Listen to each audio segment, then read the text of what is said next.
मराठी अभिनेत्री केतकी चितळे हिने काल सोशल मीडियावर शेअर केलेल्या एका व्हिडिओची जोरदार चर्चा राजकीय वर्तुळात सुरू आहे।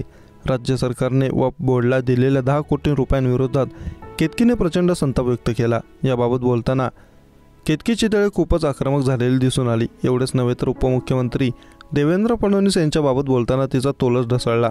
केतकीने सुरुवातीला उपमुख्यमंत्री अजित पवार, त्यानंतर मुख्यमंत्री एकनाथ शिंदे आणि त्यानंतर देवेंद्र फडणवीसांवर टीका केली। तिने 3 तिघाडी सरकार असं म्हणत केतकीने महायुती सरकारची हेटाळणी देखील यावेळी केली। तसंच तुम्हाला तुमच्या बाजूला हिंदूही नको आहेत का असा सवालही तिने विचारला। राष्ट्रात जिथे तिथे मोर्चे निघतायत की वक्फ बोर्ड रद्द करा आणि तुम्ही वक्फ बोर्डला 10 कोटी रुपये देताय। आधीच 3 तिघाडी सरकार आहे तुमचं, ठरवलेत काय?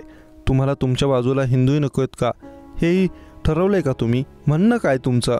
एक परत स्वतःच्या काकांकडे जाणार आहे आणि म्हणणार आहे का, काका काका माझं चुकलं, मला माफ करा, मला परत घ्या। दुसरी व्यक्ती काय करते? 3 चाकी सायकल चालवता येत नाहीये, डोक्यात हवा गेलेली आहे म्हणून मी माझी 3 चाकी रिक्षा चालवायला निघतो असं म्हणणार आहे का? तिसऱ्याचं तर काय? राजीनामा स्वीकारतच नाहीये, माझा राजीनामा घ्या, माझा राजीनामा घ्या हे मान्य केलं जात नाहीये म्हणून या पद्धतीने तुम्ही राजीनामा सोडा। तुम्ही दळिद्रीपणा करणार आहात का? तुमचं म्हणणं काय आहे की बघा 10वीतील मुलगा म्हणतो की बघा मी आता फेलच होऊन दाखवेन, तसं तुम्ही तुमची किती संख्येने मतं कमी करणार आहात हे ठरवले का? असं विधान केतकीने यावेळी केलं आहे। सर्वाधिक मालकीची जागा ही भारत सरकारची आहे आणि दुसऱ्या क्रमांकावर वक्फ बोर्ड आहे। यांना रद्द केलंच पाहिजे, पण तुम्ही त्यांना 10 कोटी रुपये देताय।